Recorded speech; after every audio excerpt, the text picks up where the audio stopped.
to all of you on behalf of Bangalore Sahodaya School Complex Association. Today, we have organized a live session all the way from Finland.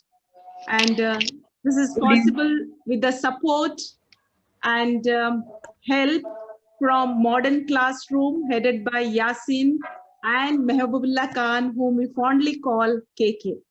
Thank you so much, Modern Classroom, for organizing this session for the principals and teachers of Bangalore Sahodaya. We are truly honored to have these two most eminent educationists from Finland. In fact, we, the principals of Bangalore Sahodaya, had visited Finland in the month of January, I think after which the COVID started. Thanks, we finished that trip by then. But it was an amazing trip and the memories are still fresh. And we really felt that every principal of India should experience the learning that we have gone through. That is how we requested Modern Classroom, and they were managed to organize this session, and they were managed to get two eminent educationists for us today to have online session. We have with us Mr. Harab Kulkarni and Mr. Christoph Penveshi. Warm welcome to both of you on behalf of Bangalore Sahodaya. Thank you so much for taking your valuable time out to be with us this evening or this afternoon. To brief about Mr. Harab Kulkarni, he is the head ICT Development and Strategy CC Finland. He is a versatile speaker and trainer on EdTech, collaborative learning and innovation across 12 countries. He has trained more than 14,000 teachers and educators, leaders on strategy and ICT innovation research. Harab consults many governments and large organizations across 3 continents, Europe, Asia, and Africa, within key countries like Denmark, USA, Bahrain, and Indian states like Delhi, Chhattisgarh, and Maharashtra. His research areas are educational technology and creativity, global education reforms, and collaborative innovations.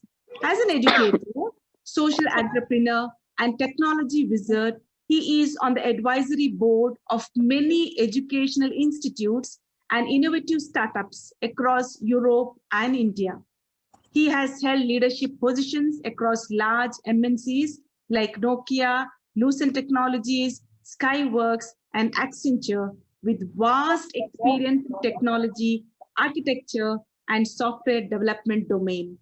Warm welcome to you once again, Mr. Harab Kulkarni, on behalf of Bangalore Sahodaya. Thank you so much for being with us to take up the session. We also have Mr. Christoph Penveshi. He's a researcher of STEAM education and multidisciplinary learning, Finnish Institute of Educational Research, University of Jyväskylä. His research fields are STEAM education, transdisciplinary and phenomena-based learning, key competence development, connections between arts and mathematics, problem solving, playfulness, experience-oriented and cooperative approaches in learning, hands-on and digital modeling in mathematics, art and design, interdisciplinary aesthetics. Warm welcome to Mr. Christoph. Thank you so much for being with us this evening. Thank you very much, Manila Carvalho. Warm welcome to everybody. Yeah, we are looking forward for the session. And here I'm handing over to Mr. Harab, so you can take it forward. Yes, thank you. Thank you very much. I really appreciate Manila ma'am. You have been an inspiration because when we met you in January here, it was an amazing interaction with Yasin, KK, and all of the principals together. And some of the principals, we are in touch through Facebook and LinkedIn. I really appreciate this. Thank you very much for this. So before we start, I would like to thank Bangalore Sahodaya School Complex Association of all the principals of the CBSE part and as well as the Modern Classroom team. They have been instrumental in putting this together, and thank you for inviting us over here. It has been a good journey. So maybe I will say namaskaram to all because I am originally from India. I have I'm Indian at heart. For my work, since last 16 years, I'm here in Finland. But I would love to be in Bangalore because I had a small stay in Bangalore way back in 2000 when Bangalore was a really amazing green and garden city. More or less, today we will concentrate on the key topic of the today, and along with me and my colleague Christoph, we will talk it, and we want this to be interactive.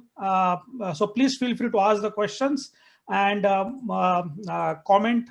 We will be more than happy to know about your views on what we are talking.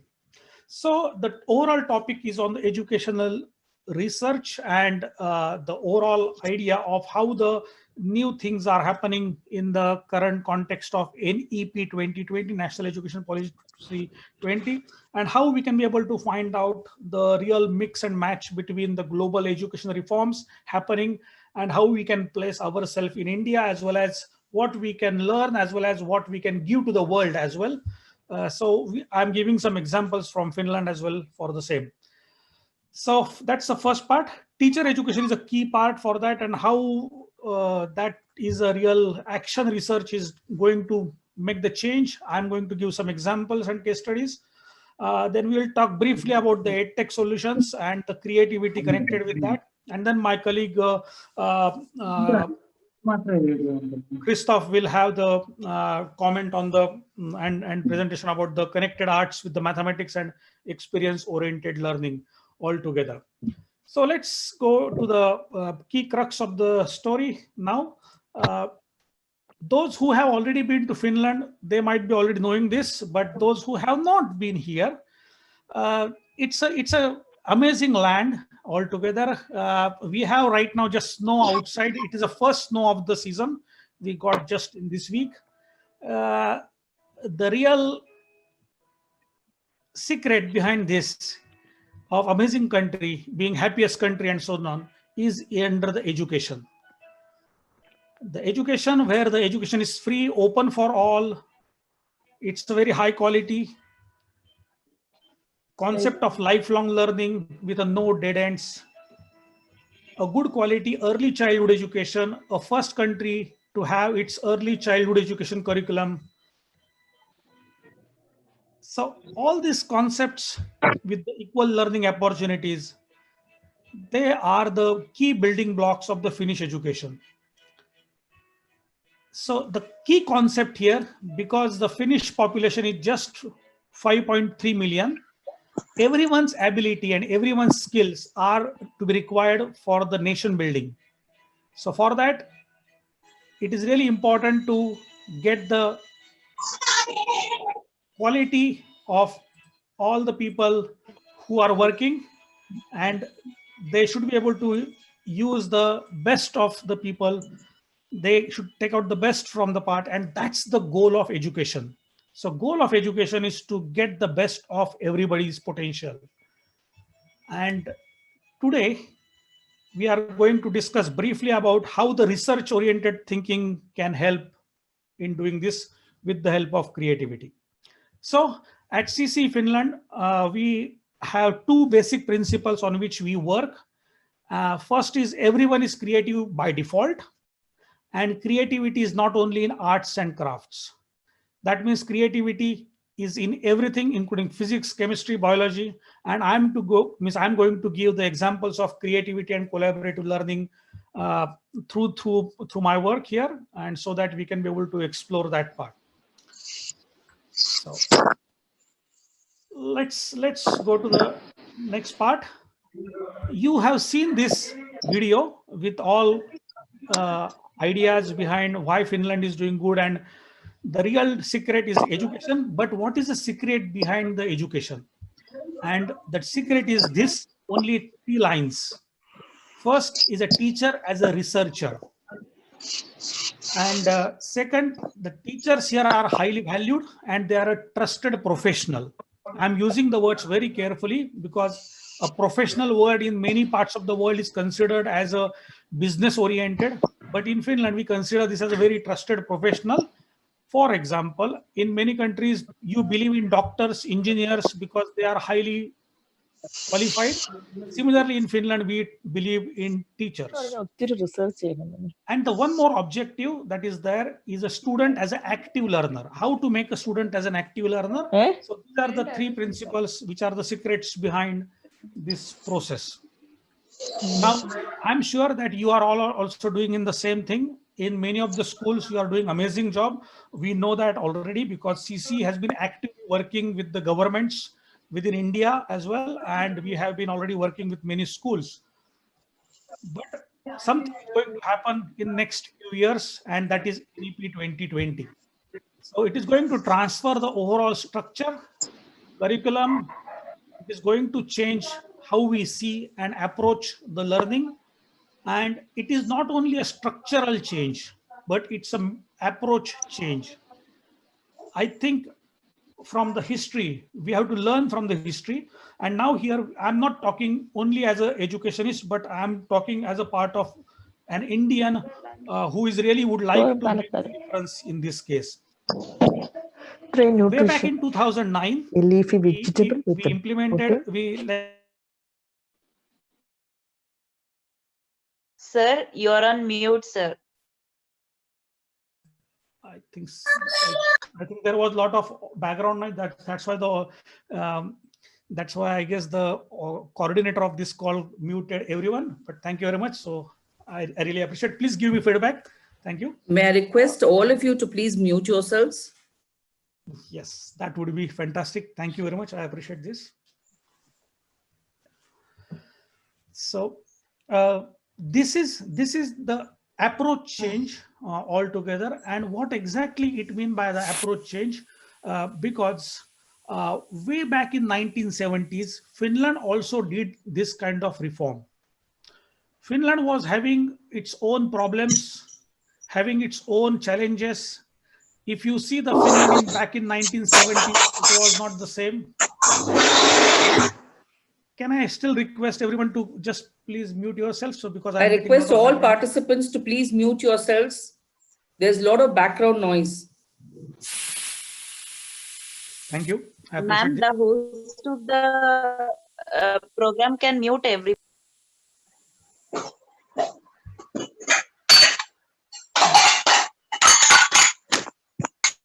Okay, no problem. So way back in 1970s, Finland has had its own issues, but the government as well as everyone thought that one thing that we can be able to concentrate, and two things we can concentrate so that we can be able to get out of these problems, is the education and healthcare. And out of which Finland started its reforms. And we as an Indian, we should learn from this experience. The reason also is one more thing is that because we have had this continuous comprehensive evaluation in 2009. It was a very good policy. Unfortunately, we couldn't implement it well. So the logic is that how far great the policy can be, unless and until you can be able to implement well, it just stays there as a document. So just to make sure that we are in this common page, there are a lot of changes happening in this structure. And the same thing happened way back.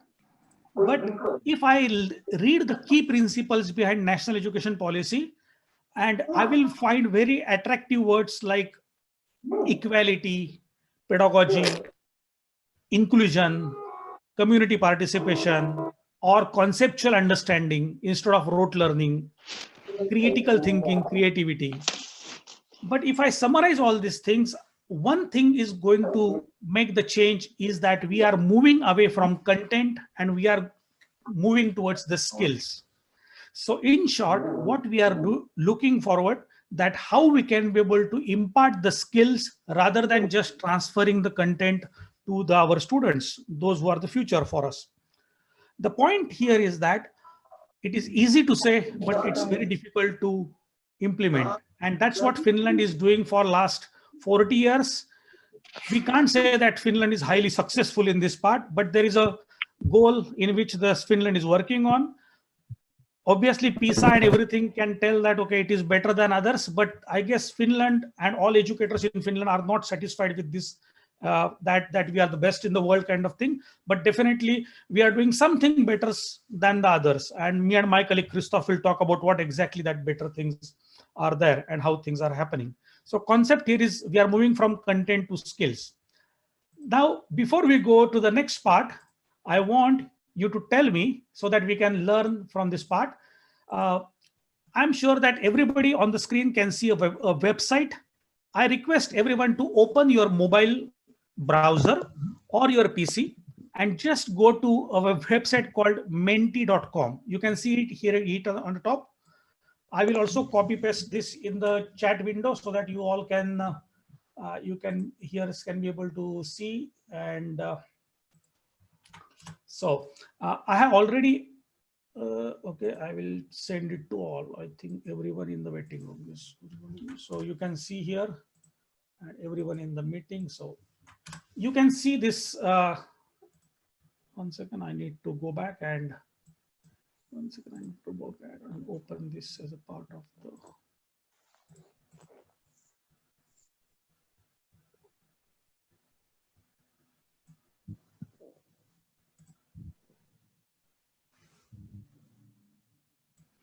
Excellent. So I request everybody to join here because it is really important that everybody can be able to comment here. I want you to write down 3 things that you will do different. I will miss you will do differently because of the NEP 2020. You are doing fantastic job already, but I think something is going to change. What that exact change? I would like to take the opinion from everyone. Please go ahead and put your comments.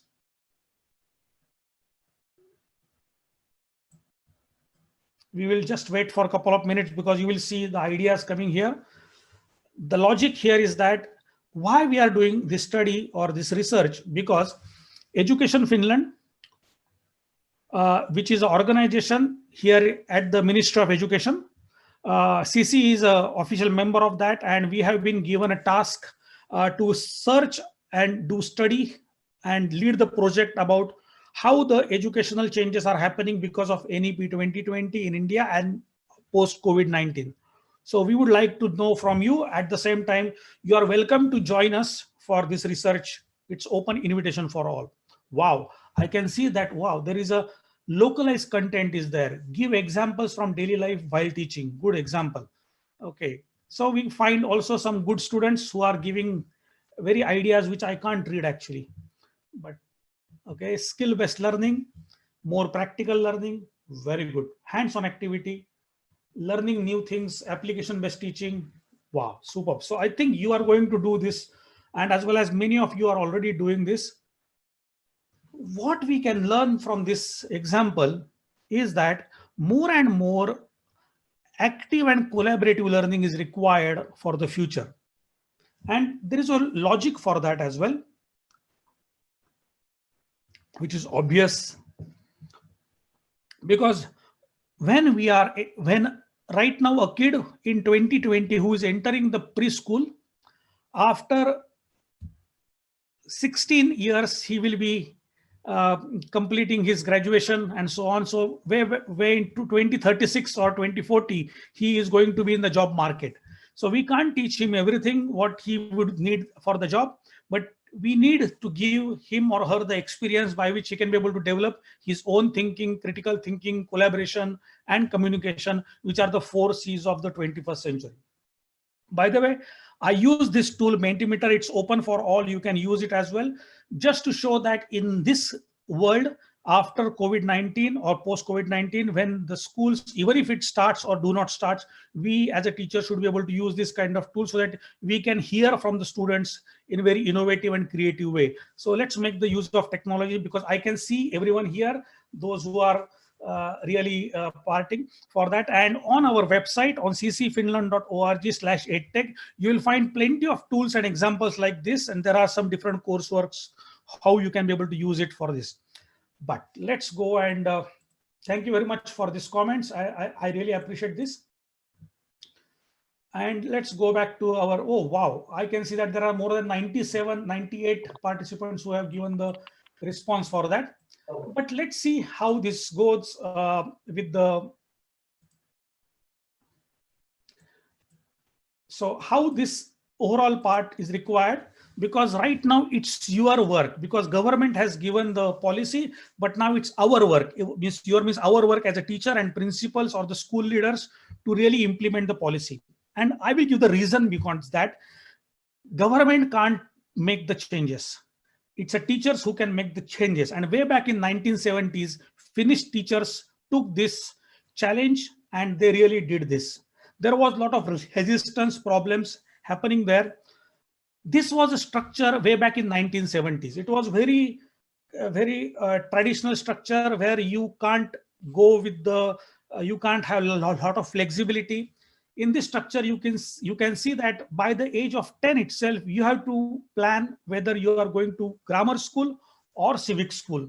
There was no much flexibility that you can take multiple subjects at the same time. So if you are an engineer, you have to take mathematics and physics, chemistry, all these things. But it took 10 years for Finland to migrate from this structure to the new structure in which they just integrated the comprehensive school as a basic requirement and then going ahead with the general upper secondary school or vocational schools.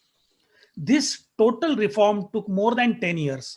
So what I'm going to tell you here is that I think the current policy is really good. The only problem in the policy, what is the timeline which is mentioned as implementation guideline, because we actively work on this policy as well, implementation of the policy. And we were also given a lot of ideas and key recommendations for this policy. We have already given this recommendation that the policy is concentrating still on the assessment and testing rather than the learning conceptualization. So because the implementation is that by 2024, the policy expects us to complete the 10th and 12th grade assessment or the first testing, and which is, I think, which is a very aggressive timeline. Nevertheless, let's see the example of this. While working on this part, when people started working here, they found that, yes, we have done this part. They took another 10 years to come up with the final educational structure of Finland, and which is something like this. Now here you see that there is a lot of flexibility for choosing the subject, whether you go to the vocational schools or you go to the senior secondary or kind of academic school. You can go to the polytechnic or you can go to the academic degrees quite flexibly. So flexibility is a one thing, and this is where the key change is there, I guess, in the education policy of India, that NEP 2020 gives a lot of flexibility for students to choose the subject between grade 9 to 12, so that they can create their own course curriculums. So one person can take mathematics with music, second student can take biology with history. So it's all together. It's not more or less arts, commerce, science kind of silos are not there. And this is the crux of the story, what we are going to have today discuss about this part. To address this concept, we have to learn what exactly Finland did way back and as well as what is the current approach. Similarly, so we as a teacher, we need to also make the approach in the same way so that we can be able to develop our future learning for after NEP 2020. So one thing which Finland has done is, instead of concentrating on the content, they concentrate on the cutting the content. So if you ask me what was the first iteration of the revision of the Finnish curriculum, was cut the content. Second, cut the content. So still now, if you ask me after cutting down the content, the Finnish government and Finnish Ministry of Education is still talking that cut the content. What does that? If you cut the content, then we have to increase the skill level, skill competence. So that's here comes. This is a single diagram of the Finnish curriculum, how the competences can be developed. And these competences are very practical. They are 21st century skills onto the thinking, learning to learn, multiliteracy, ICT competences. These are not the words. These are the practical examples, how they can be able to use them into actual classroom. To know this better, I'm going to give this part. And for that, you need to develop a research attitude within the students to implement this. And I'm going to give one example for this as a part of the work which is done here. So let me give, can you see my pictures here now? I think yes. Yes, yes. Excellent. So I'm going to give one practical example. One day, actually, there was a kind of collaborative activity which was going on. This is a very simple example, but I want you to go into the depth behind this activity. So idea was for the age group of the grade 4, 5, and 6, one school where they integrated 3 grades from grade 4, 5, and 6 together. And they decided that let's take the approach towards human body in different way. So human body. So for grade 4, having a human body perspective is different than the grade 6. But how we can be able to get it together, that's the concept called as a phenomenon-based learning. So this school took this approach. I was experiencing this part, and I was also part of this, giving the feedback and work together. So this was a really learning experience for me as well. So they started with one simple sheet, quite a big thing, and one of the boy slept there, and they created a body part around him. So they created a skeleton and body. And this is all done by the students, and the teachers were supporting them for giving different ideas. So the idea for the grade 4 was just to create the outline and paint it, color it, give the different ideas. Now for the grade 5, they came bit down and they said that, okay, let's try to find out different parts of the body and create different models. So one group created the model of heart, second digestion, third one respiratory, fourth one excretion. So they came up with brain. They came up with different models for that. This was going for at least for 1 week actually. This was going on. After that, after this part, they went and after they said that, okay, let's not only go inside deep on human body, it's just not the collection of the parts, but there is a function to that, and there is a logic why things happen in that way. So then they said, okay, what happens to shoulder if it is hurt? What happens to bicep? What happens to arms? So those are the different case studies or different experiences. They started with that for 1 week altogether. And here the students, they come up with their ideas, what kind of different things can be taken care under that part. And then they went inside that. Now I want you to go deep inside one of the note actually, which is here. So here is the note. I think you can read this if you can. Maybe I will increase the, yes, I will increase this. Yes, exactly. So here the topic here is that. So here topic is that what happens if your brain dies. Now look at this for the grade 5th graders and grade 6th grader. They are asking this question: what will happen if the brain dies? So I think the answer is not important here, but still if you go inside this answer, you can see that the kid, he has not written the answer from the textbook, but he has thought himself, herself, and he has given the answer to the best of his ability or her ability.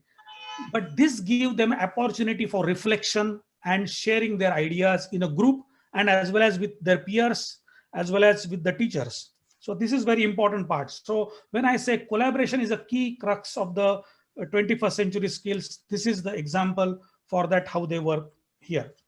Now let's come to the next part. They are given some examples. For example, what happens when the migraine happens? What will happen to the brain? How do you think what the migration will create a problem? Whether it's a headache, what kind of headache, what kind of food craving there, neck stiffness. This is example. But I was really surprised when they went across, and then the teachers asked them to develop new studies. The teacher asked them to develop new studies. They gave the example of this part. What happens when you dream? Or what happens if you don't sleep for many days? These are the case studies which are designed, thought by the students themselves. And why do we sneeze? And if we don't sneeze, what are the problems effect on the parts? By the way, this content was not at all there in the book, any of the book. So what this means is that when they say cut the content, that means that they are thinking that use the skills for thinking and learning to learn. So this is one of the example. Same thing for mathematics. There was an activity. There is an activity where I think you might be knowing this activity very well. This activity where the kids, those who would like to remember the tables, or they would like to enact the table. There are many kids who are kinesthetic learner. And for them, they have to come across the ideas where they can be able to develop the various methods for that. So this is one of the good method where they are using the this kind of wrapping mechanism. For example, here is that multiplication of 6 or table of 6. So 8 multiplied by 6 is 48. Then you have to complete 9 multiplied by 6, 54. And then you have to come up with this different kinesthetic learning approach.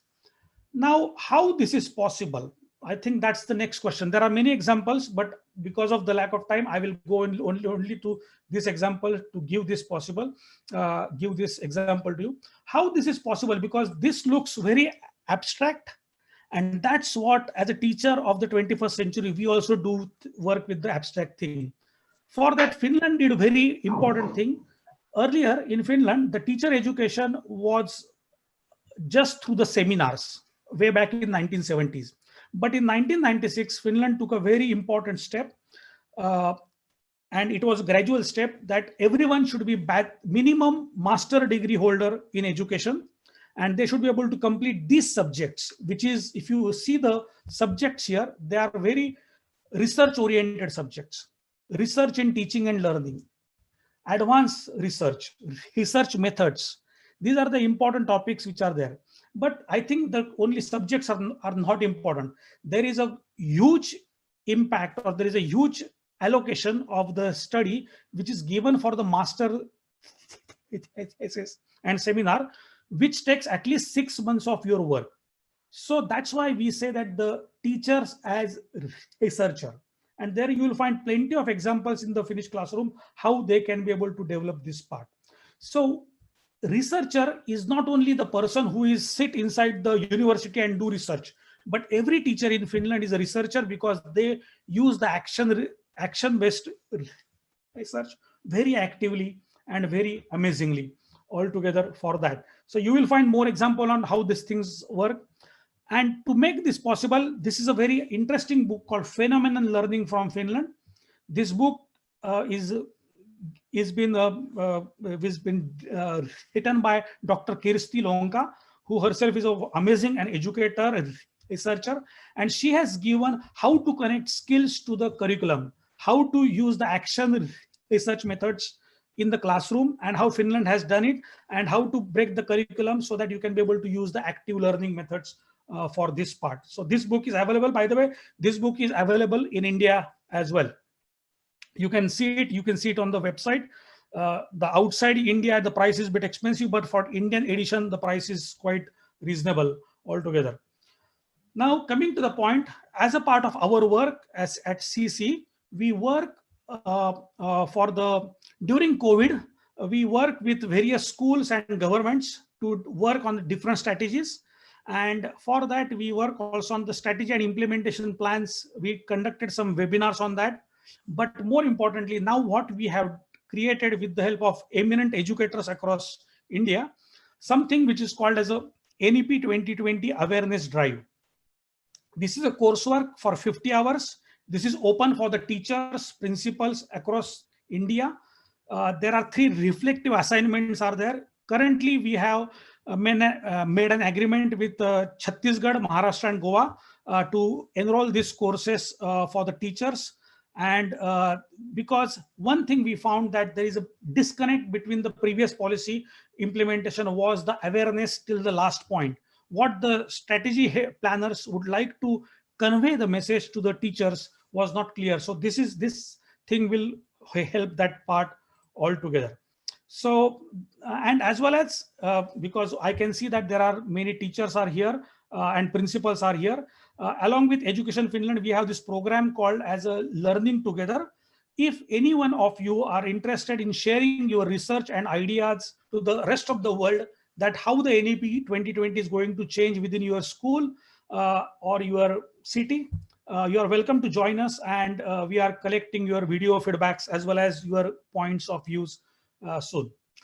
Why I'm telling you all this thing, because that's the point of our next work, where my colleague Christoph will talk about how to connect all these different phenomena and subjects, because we are not talking about one subject, we are talking about multiple subjects. And for that, the STEAM is a well-known word. I'd never use the word STEAM now in my call. The reason, because once we use STEAM word, everybody say, okay, we know that word very well, but what exactly it mean by connecting arts with mathematics and how to connect that, I request my colleague Christoph to speak about that, and then we will have interesting question and answers and so on.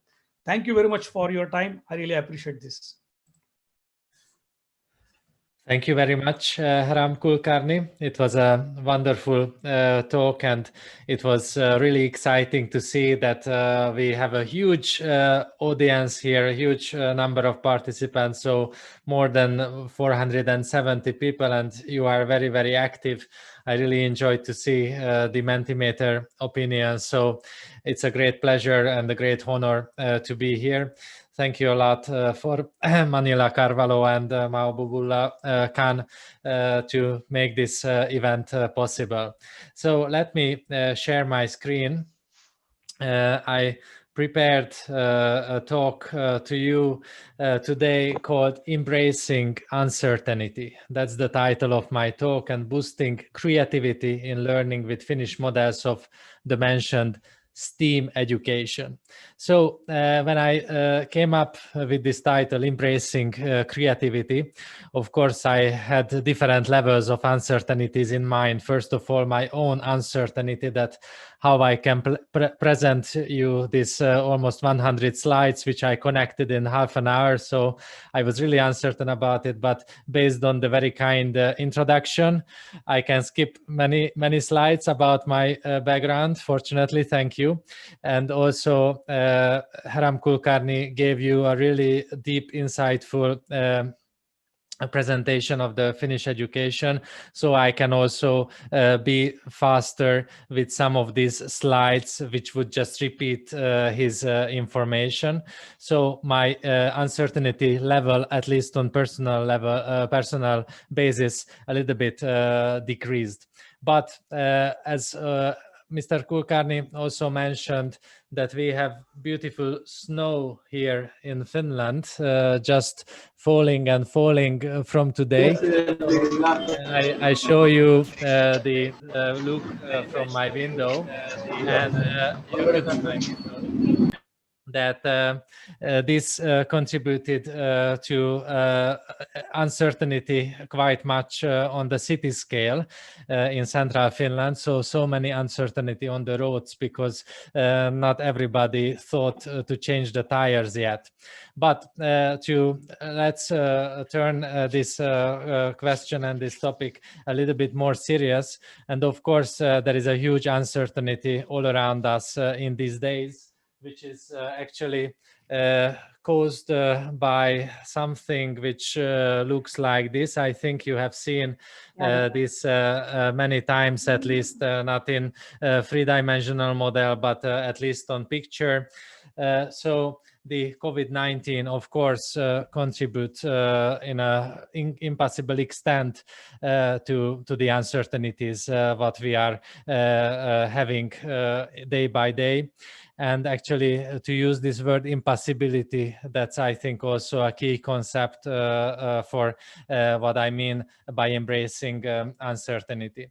And to go towards my topic, so this is something I can skip here, but let's move back to the first slide of my presentation. Just a moment, I lost the PowerPoint for a moment. Yes, okay, it's here. Okay, yes, sorry, I just restart it again. So we thought that science is supposed to give answers, right? So this is also the source of certainty. But I think science, art, and learning is just on the second place, supposed to give us certain answers. I think learners, scientists, artists knows it very well, like all of you, and teachers, all of you knows it very well, that it's supposed to give good questions and put that makes us possible to put good enough questions. So if we can say so, that these are actually institutions of uncertainties around us. And also when I saw this wonderful new plan of NEP, I think it's you have an excellent policy now. I really envy of you, I mean, in a good sense, even from Finland, because it's embracing all these aspects. And I think now the big challenge is how to translate this to the everyday practices and how it will be implemented. That's the key. And I think there is a great opportunity for communicating between Finland and India, between the best education systems of the world, to support each other also in going through this intense period of uncertainty, and understand that inquiry, discovery, experience, all these keywords what we have using in education, that inquiry-based education, discovery-based, problem-based education, these are all about uncertainty. So we don't have to be worried as teachers when we got into an uncertain situation, but more embrace it and use it as an opportunity for learning. I would like that this would be the main message of my talk. So as I thought, I will skip these introducing slides. I'm working in the Innovative Learning Environment Research Group, where we are as much interested in the physical environment like the emotional environment. So the well-being of the students is as much important for us than the material environment. And I think this is again a very important point to consider, and also that how digital devices, of course, this should come into the education, but we also should remember these hands-on solutions, and also the very ancient games and tools of education, and actually also connecting this whole to respond all kind of situations what can come even in this distance learning or lockdown situation. We are running also a STEAM network together with Haram Kulkarni and many other great colleagues. So you are welcome to join also these, and also the courses, and also to those opportunities which are offered to you by the Creative Council of Education from Finland. So just to repeat this what I already told you in the beginning. So these are these slides telling these key points. And now let's move on. And also this community of experience workshop, this is the name we started here in Finland, about STEAM and well-being for boosting collaborative creativities. And as Mr. Kulkarni introduced, the phenomenon-based learning and creative communities is very important for us, where we can reconnect the sometimes broken links between the parents, teachers, and children, and also between cultures. So this is very important for us.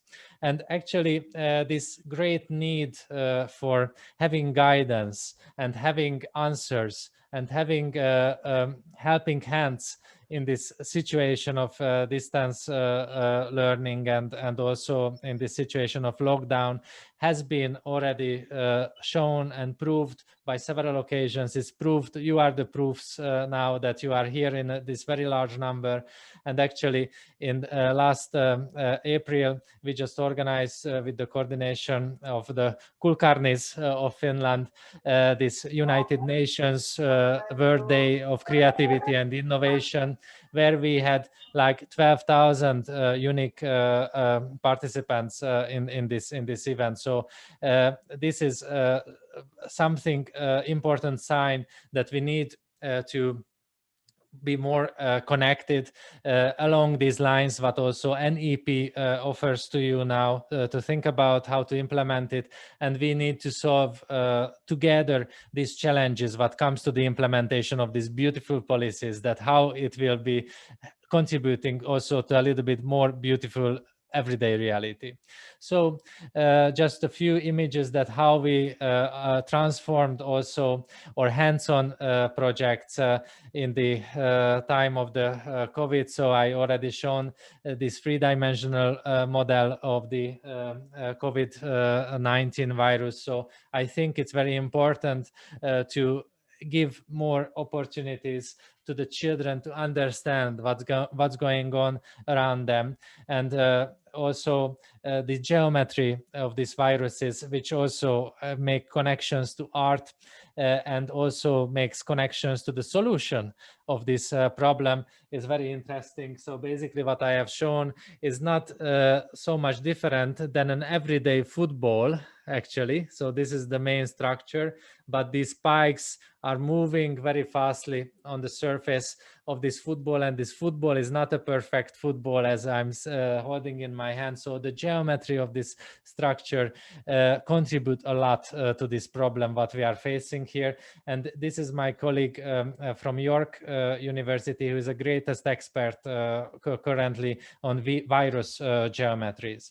And also, when algorithmic thinking, computational thinking is becoming very important in NEP, and it's very important also in Finland, you can also think about the algorithms of how to take care about hand hygiene and hygienics, what is the process, what is the progress. So these kind of opportunities can be also grasped to introduce algorithmic thinking and computational thinking in everyday situations. And of course, many school communities contributing to the actual solution of these frontline challenges. What comes, for example, 3D printing this frame to the shields, face shields, is led by one of my colleagues, Natalia Budinsky, and her secondary school children, who made the geometrical modeling of these frames as a learning.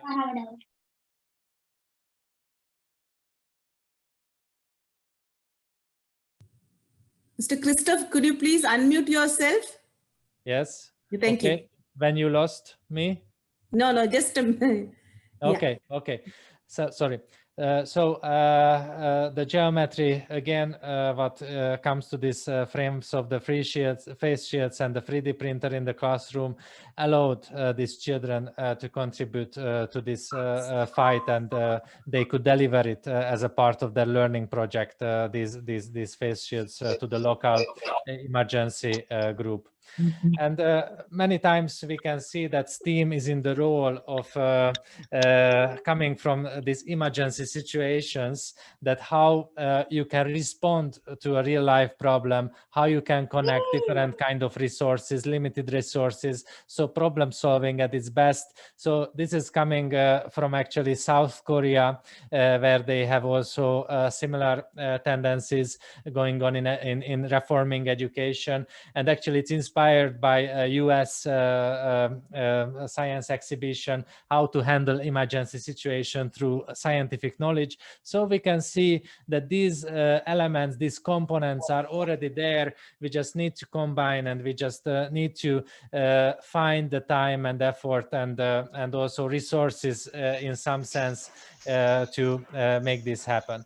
And what you can see also, I think this is the same process taking place in India with the NEP. It will be certainly accelerated, and also in Finland, that schools are moving away from these very strict hierarchical models to these networked models. And this is going on also in the knowledge, also in the science, that how is network knowledge, this collaborative, this massively participative ways of making the new knowledge is coming into the forefront. And as you can see here, you can see how many different specialists are working in the Finnish schools to make this system working on its best. And actually each of these specialists have their own specific challenges. And the real challenge on the organizational level, most of you are school leaders here, principals, that how you can make the best cohesion between these different kind of challenges that will bring the school forward. I think you are master of this kind of negotiations and this kind of thinking. And here to link this directly with the question of creativity in the school, we can talk about creative ecologies. Well, all these things have to be come together. All these participants have to work together to increase creativities in the school. Even creativities I mentioned, not only one creativity, but multiple diverse creativities is also shown in this diagram, and also that how curriculum development, pedagogical innovation, and teacher education will also determine the system, and how policies and creative ecologies and processes can support or block each other. So it's a very complex system, as you know it as specialists. So all these models, I think, will also give us more insight how to lead our everyday actions, and to think about consequences, and to consider this uncertainty factor in whatever we are doing. In Finnish curriculum, just adding some footnotes, what Mr. Kulkarni told. So, for example, creativity appears more than 100 times. It's a very important key concept in the Finnish curriculum. It also belongs to this transversal competence development. And also there is a creative development plan all across the Finnish curriculum, and this holistic approach, which is coming under the umbrella of creativity. That's a key thing in Finland. And as I saw very happily in the NEP as well, there is also words and explicit mentions of the holistic approach. This is what we try to boost also in our teacher training, and also international courses, that we provide a lot of opportunities for international teachers to come to Finland, or to visit through distance learning, through the technology, these practices, these spaces of education, and also contribute to their own local practices from the dialogue what is started between the Finnish education system and the local education system. So some of the projects are here on my screen, what has been realized by teachers who went home from Finland and took the initiative and started to build new partnerships with their pupils, also get to know their colleagues in the learning, in the teacher community, to how to put together the science, technology, engineering, arts, and mathematics perspective. So as you can see, that Finnish curriculum very much supports and also the form of STEAM, which is based on the collaboration between the teachers. So this whole change is actually transforming the role of the learning of the students, of the teachers. This is what going to be happen in NEP also in India. I already seen this diagram in Haram's presentation. So these key competences what are central in the Finnish curriculum is actually directly connected to this European challenge. Europe is a very tiny part of the world with huge challenges, or we like to see ourselves as big challenges, but there are so many bigger challenges all around the world. But anyway, we are facing with a situation that 7 million STEM positions are expected for 2025, which has no one to fill. In Europe, this is a big number. And now the whole education have to be aligned to fulfill this gap. And of course, the promotion of the innovative and cross-disciplinary approaches go against the learning silos. Actually, it's the very same thing what you have with the NEP. So another opportunity for conversation, to exchange practices, exchange good practices, to see what you are doing good, how we can learn from each other. So it's a very important moment we have, I think, right now. And focuses on the teachers, also on the school leaders, because they are who make the change, and they are who make the policy happen and translate into the everyday practice, and more exposure to industry, of course, and also those participants which were accounted earlier as an external participants of the educational scene. So I have a lot of slides about this competence development and cross-disciplinary transition. There is no time to go into that, but let's stop here for a while. So school leaders and teachers are many times just looked at in the society that they are actually the miraculous, how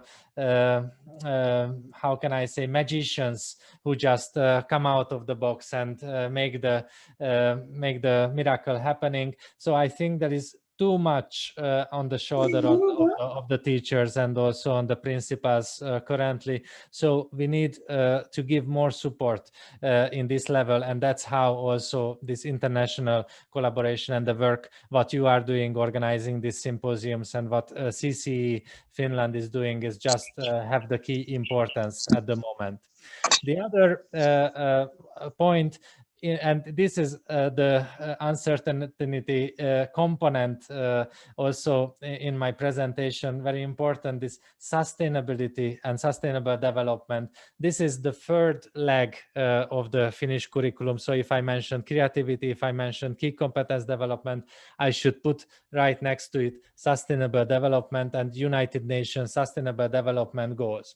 And there is a very interesting thing happening now. So when you think, for example, the connection between technology and sustainable development, you can have a lot of mixing and really uncertain settings, configurations. So what do you think that technological development improves or weakens human well-being? Is it increasing or decreasing the diversity of nature, right? So there are many questions which also teachers cannot really answer with full confidence. But I think this moment is not to discourage anyone and not to take away the power of the learning, but these are the starting points of today's learning and today's innovative and creative learning. And as we have seen, that though in Finland, the sustainability perspective is in the curriculum like at least 30 years already. And we can see from research that teachers are telling that they are very uncertain about it. This is some perspective where Finland is not performs good enough, not performs in the reflection that how many investments have been made into that. But I think it's just the change of the perspective that uncertainty, being uncertain, is not a problem, is more a positive creative challenge. Just as a last word, to look to Japan, where they're talking already about the Society 5.0.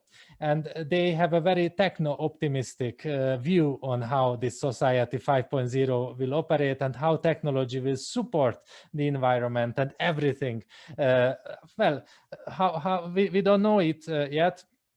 But I think this is very important to think about also today, and also on the systematic level and also on the policy level.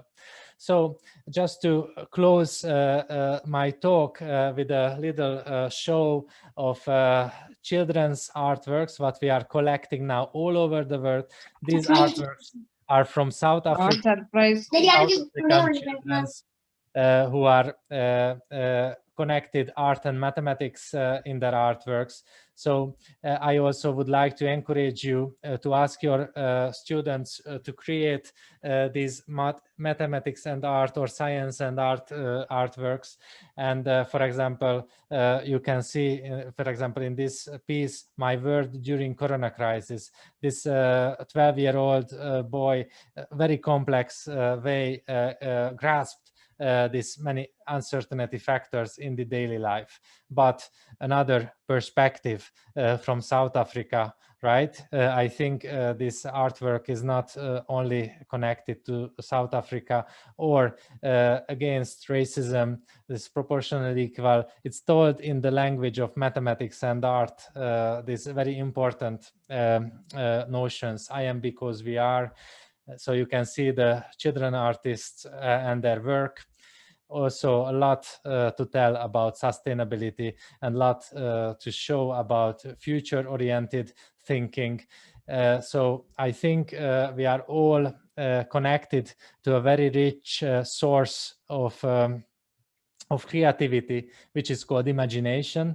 And I think we should support it because this will help us to go through even in the hardest times of uncertainty. And this will boost creatively the learning as well. So school and organized science is, I think, not against imagination, not against the fantasy, but these should come together, the emotional and the rational part to make good learning and well-being happening also in your society. So thank you so much for your attention. I'm really looking forward to your contacts, to your questions, and I was really happy to be with you today. I hope to see you physically very soon after this flow away, and maybe we can stop it. Thank you so much.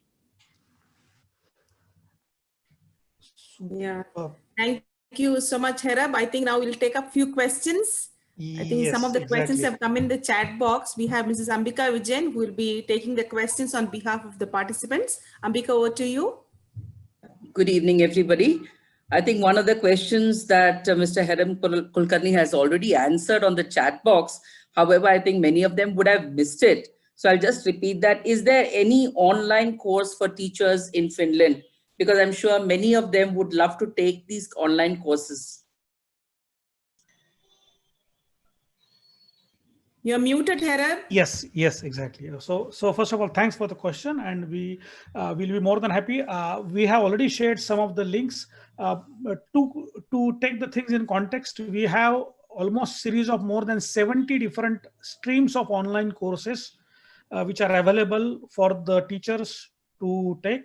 There are some courses which are short-term courses, which are approximately for small credits of 1 credit or few hours. And then there are some courses which are long, which goes for months, but then you can do it as per your space, as per your timeline. So on ccfinland.org, we have these courses, but at the same time, only for the STEAM part, there are 4 areas of the streams. First, the STEAM for the science, technology, engineering, arts, and mathematics for the early childhood education, for the primary education, for the secondary education, and for high school education. So these are the 4 different parts. And Christoph maybe can be able to, for example, I will share more links for that. I think some of my colleagues has already pasted the links in the chat box. So more than welcome. You're more than welcome to join these courses. Thank you very much. And by the way, these all courses are available under this overall Education Finland work as well. Thank you. Okay, thank you, sir. Now there's another question that has come up is, what is the assessment system in Finland like? Christoph, sir, would you like to take that on? Yes, I guess Christoph also can start with, and also I can be able to give some my inputs on that. Christoph, do you want to say something? Yes, I think also the assessment system is in transition currently, because obviously you cannot measure when we talk about assessment as evaluation. We cannot measure the new thing on the old way because you can't get the right answer. So there are new assessments techniques are also implemented what comes to project-based learning, and also the evaluation is more based on reflection, I think, and also self-reflection, self-evaluation, and also those kind of assessments which peers can give each other in a very supportive manner. And this community is very important in Finland. I think the whole education is as much about community building than teaching something. So this is like that learning should be a social activity, and also this should be reflected in the assessments as well. But still, I think this is a bit lagging behind from so-called traditional European ways, that there are still no forms of group evaluation in a very convincing format what would sort of would be carried along the system. So micro-credentials and these kind of things what NEP already thinking of, I think these are very future-oriented things what Finland also should align to. Yes, Mr. Heram, would you like to add something to that? Yes, thanks. I guess Christoph has given the basic idea behind that part, and which is right, that the many things that Finland needs to still develop, and because it's an ongoing process also on the curriculum point of view. But what is a third person view, which is a practical way of understanding when we compare the different countries or compare the different education models as a research. I think one country can't be compared to other, but if you want to make a comparative research, then we have to see some comparative ideas. So what is the current status of Finland is trying to move is from assessment of learning towards assessment as learning. So this is the basic difference which is happening. So example, during the activity which I showed you about this photo of this all this physical human body. Yes. So there was assessment inbuilt inside that. So it was not the assessment as a summative assessment. It was as a part of reflective assessment, or you can call it as a part of formative assessment. So which was been given as a feedback, as a peer feedback. And you can see from the content that how the students have thought about it, and it's a very practical way of also giving the feedback. Having said this, I think most of your teachers or most of our teachers are interested maybe in a different kind of assessment, which is the matriculation assessment. How in Finland the matriculation assessment happens? First of all, till grade 12, here is no standardized test happening in Finland. But that do not mean that the students are not getting tested. They are getting tested, as I just told you, that they are getting tested almost daily basis. And the assessment is not only about the content, but also about your behavior, your approach. Even if you can be able to score 10 out of 10 in mathematics, still you will not get 10 out of 10 if your mathematical approach is wrong, or you can be able to have behavior. We have some examples, because I am the let's say, even if I'm a researcher here as a part of my work, but also I'm a parent. So I'm a customer of this education model as well. So we can really see that if your behavior is good, then you can be able to get almost out of our marks. So behavioral plays an important part. Now I'm sharing you how the matriculation happens here actually at this part. If there is no examination till grade 12, but whenever Finns take the examination, they make it very serious. How serious? That one exam of one subject goes for approximately 6 hours. So once you are in the exam hall, you have to complete for 6 hours, and then you have to go inside the part. Normally, as a part of subjects, there are many subjects that you take from grade 10, 11, 12. You take many subjects, but you can give only 4 subject exams. And one mandatory subject is your mother tongue, which can be Finnish here in Finland. One can be secondary language, which is the Swedish normally, which happens here. And then you can go for one foreign language, either way, German or French or English. And then you can select if you want to go for engineering subjects, then you can go for mathematics, physics kind of subjects. Or if you want to go to some sociology subjects, then you take ethics, religion, philosophy, and history, those kind of subjects you can take. But more interestingly, as I told you, that once the examination is there, you can give one exam multiple times. For example, you are not stuck with only one exam. For the same subject, you can give exam 3 times, and the best of 3 scores can be taken. Now, this is a very important suggestion, which was also there in NEP 2020. Now, NEP 2020, there is no one single exam will be taken. There can be multiple attempts of the exam. And here attempts are not only just to continue with the same question papers, but here the questions comes very differently in different attempts. So it is not guaranteed that if you give first exam, in the second exam, you will get better marks, because questions and the even approach towards question is also different. And to understand what kind of questions which are there, I would like to just share a few questions. I think those who have already been here in Finland, we have already shown some kind of question and exams. I request you to read this question. It's a bit lengthy question, but this is a kind of question which are being asked in the Finnish matriculation exam for the English. And English is not here the primary language. It's a third language too, you can say. First is Finnish, second is Swedish, and third language. For example, let's say, for example, in India, we have our mother tongue, and then we have Hindi, and then third one is maybe English or so, something. Same thing. But for that part, if you read the question reads like this: some politicians or athletes or celebrities have publicly regretted and apologized for what they have said or done. Discuss the meaning of apology and accepting it as a social personal act. Comment on this. Now, this kind of question, you need to really give deep thought. I don't want to discuss more about the question. I think you understand the question. Now you compare these questions with the matriculation examination questions in your respective areas. And by the way, this is not the kind of hot question. There are only 6 questions are there in the exam paper, and you have 6 hours.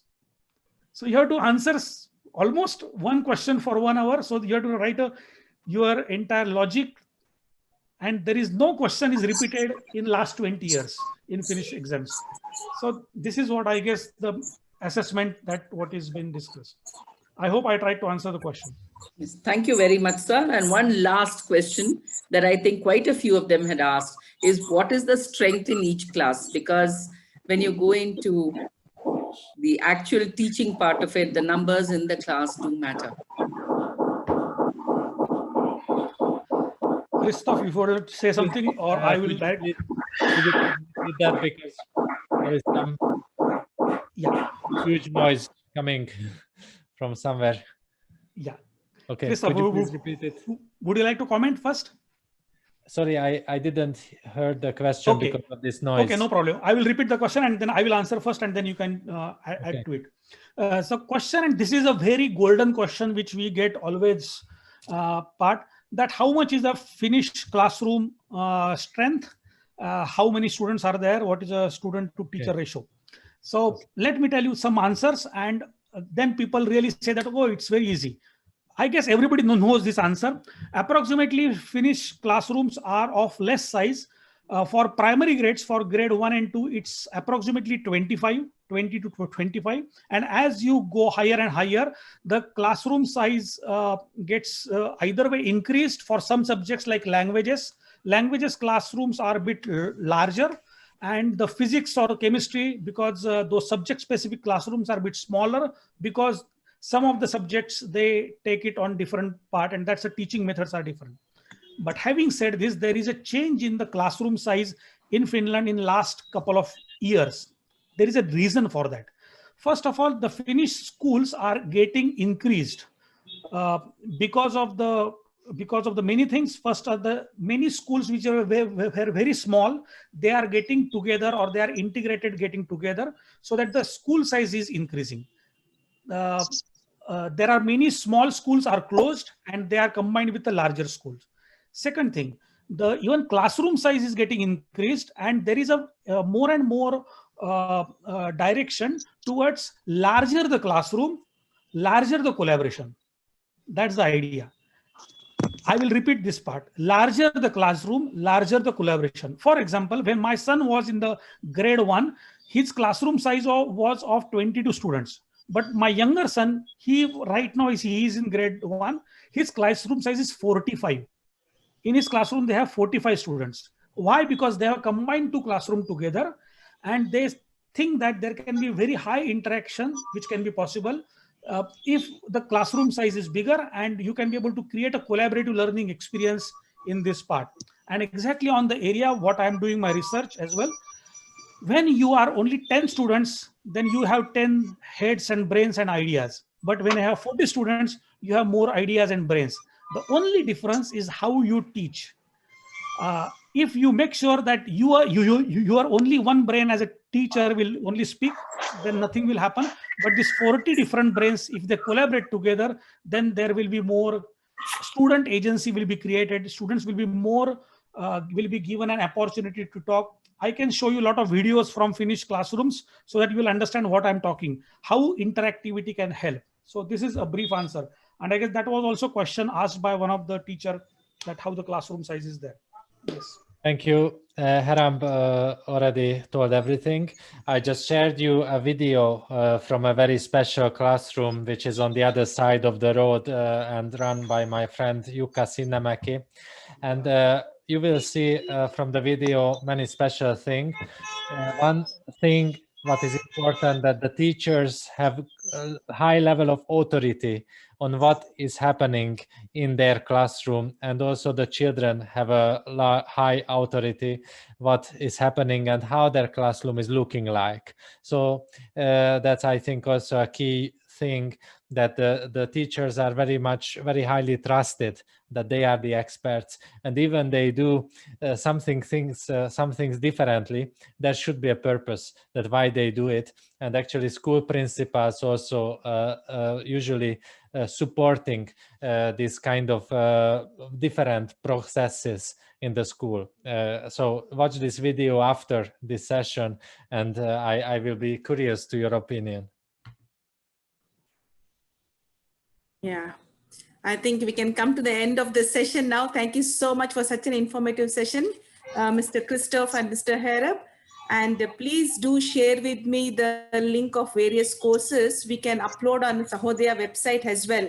So you can send me through mail so I can upload. So those teachers who want to take up the courses, they can, reach out to you directly. And thank you, Modern Classroom. Mehboobillah Khan, KK is here. Thank you for making it possible, KK. And for bringing them all the way from Finland to Bangalore. Thank you, ma'am. Thank you. And thank you, dear, all the participants, for your cooperation. You have been such a wonderful audience, and our session went off smoothly. Thank you, Mrs. Ambika Vijayan, for taking questions to the resource person on behalf of the participants. Thank you very much.